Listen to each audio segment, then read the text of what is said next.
Good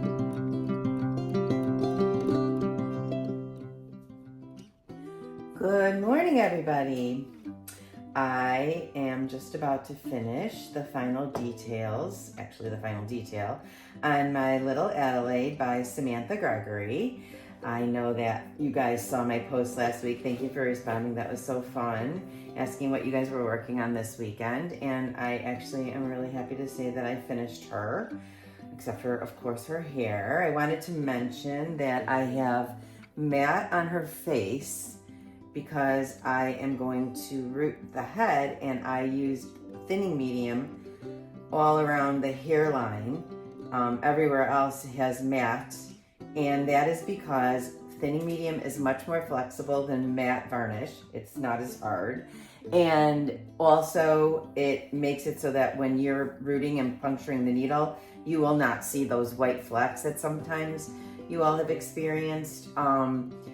It's even if you do and you put matte on it, and some people, I will say, do matte varnish their heads and have no issues, but if you do, there's a really quick fix and I can always help you with that. But getting back to the task at hand here, I'm going to do her blister lip, and I wanted to show you how I did it because sometimes it's fun just getting little tips. Her lips were painted in probably like 5 different colors. We have our beautiful lip colors, which are the pink baby lips, the rose lips, and the coral lips. For this baby, I did not use any coral. I used mostly the rose and the pink. I used a little bit of crimson. I used a little bit of blue. There might be a touch of red in there. But I mean, lips are my favorite thing. You've heard me say that before, to paint. And these lips were delightful. I mean, the shape of them, just everything about them was absolutely great. I love how it's open a little bit, the mouth, and she has a adorable little blister lip. I hope you guys can see that. So that should be an easy blister lip to do. So with no further ado, I use our thick medium to make the blister lip, and that's pretty much all I do. So I take a little out of the jar, and I put this over here. The thick medium is pretty three-dimensional, so it's fairly easy to get it to shape.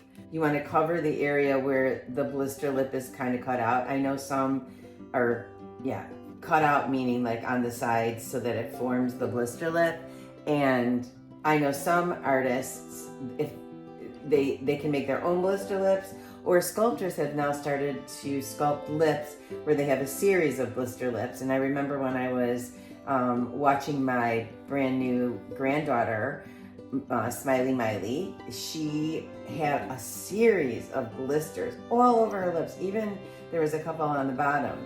And some of them were oval, some of them were round, some of them had like a half shape. So depending on what you're looking for, for the sake of today and for the way that these lips are sculpting, you can decide how you want yours shaped. And I'm just going to go for pretty much a round blister lip. And the way that I do that is I take my angular brush, and I like an angular brush, at least to apply it on to the the vinyl itself. And I try to make it 3-dimensional. And I just place a whole glop of it on there. And then I just keep working with it until it gets to the point where I like the shape. I always keep these microblades. I believe sell these on our site. You can buy them in bulk on Amazon. You can get them many different places. But it's got a little cotton wrapping at the top of the wood, so it makes it firm. And I keep it handy because then it's just really nice because you can kind of clean it as you go. And if you ever do by accident touch the blister lip with this, just make sure there's no white fibers or anything that are sticking to the actual product, because that's not a fun thing to do. Another thing I keep handy are my flat-topped brushes that I use for details, and I use for blending when I want the colors to really be set into the vinyl. And they come in all different sizes, and they come in angle tops, they come in flat tops. And again, I sell these on my site as well. But anyway, you can see that that's put on there perfectly, because now if I just work with it a little bit like that, get those string dingies off of there. You want to make it so it follows kind of the shape of the lip. And I sometimes bring it down a little bit so that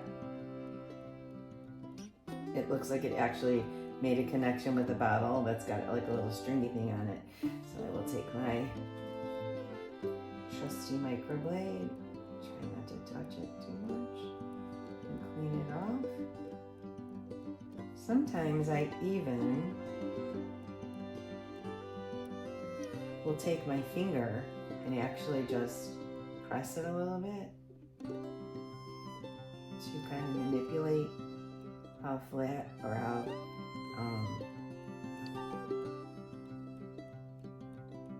pronounced you want it to be three-dimensionally.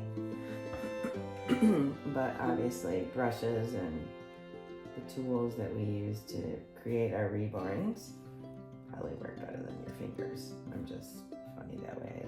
I find myself like wanting to take my fingers all the time and do stuff like that.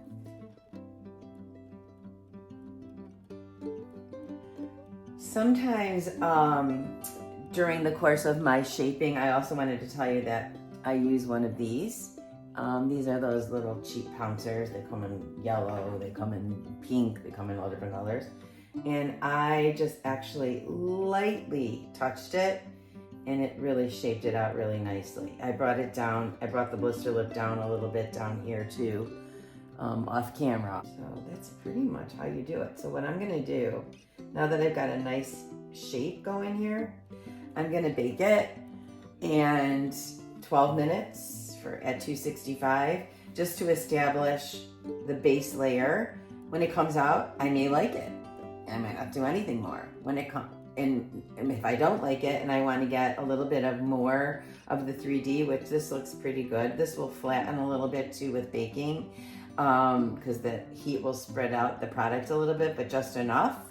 But it will dry clear, and you'll see that it just is so easy and makes the perfect blister lip. I also wanted to say one more thing before I throw this in the oven. Last night I did her Melia, and it's pretty pronounced under the light, but it doesn't look that pronounced when you're looking at it. It's that the lighting's not that good, so I guess I'll put that back where it was.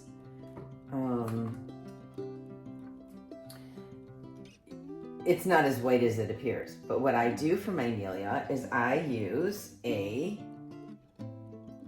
surgical needle that looks like this. It's got like a little green cap. I'm not exactly sure where you get these, but I'm pretty sure you can, hopefully you can see this. I'm pretty sure that you can buy these from a medical supply store, or even like, I assume Amazon. I have a box of them. I got it so long ago, I don't even know where I got it. But anyway, what I do is I take, again, the thick medium, and I put a little in the jar, and a touch, like a little teeny bit of our yellow white, which gives it not a super bright white color. It kind of goes with the yellowness of the nose, how the babies have that jaundiced lip look sometimes. And it just makes it so the perfect color.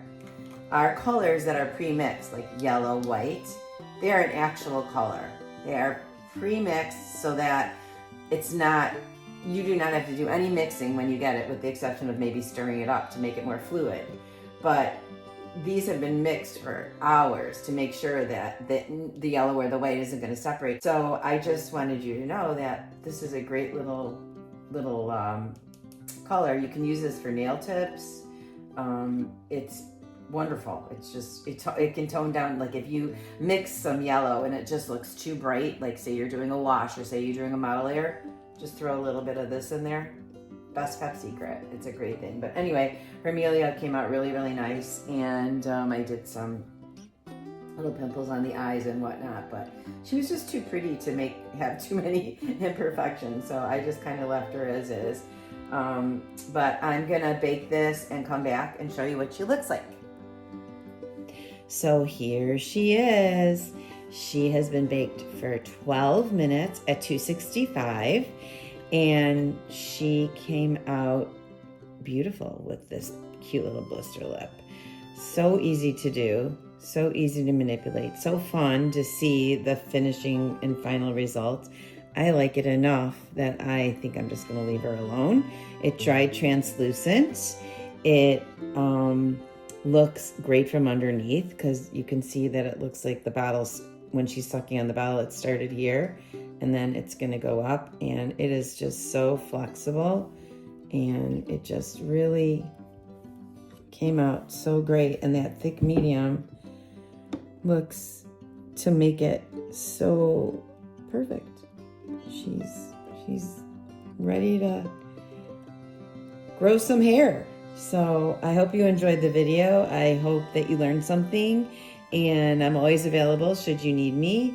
So message me on Facebook or email me at info@irresistibles.com, and I will be glad to assist you in any way I can.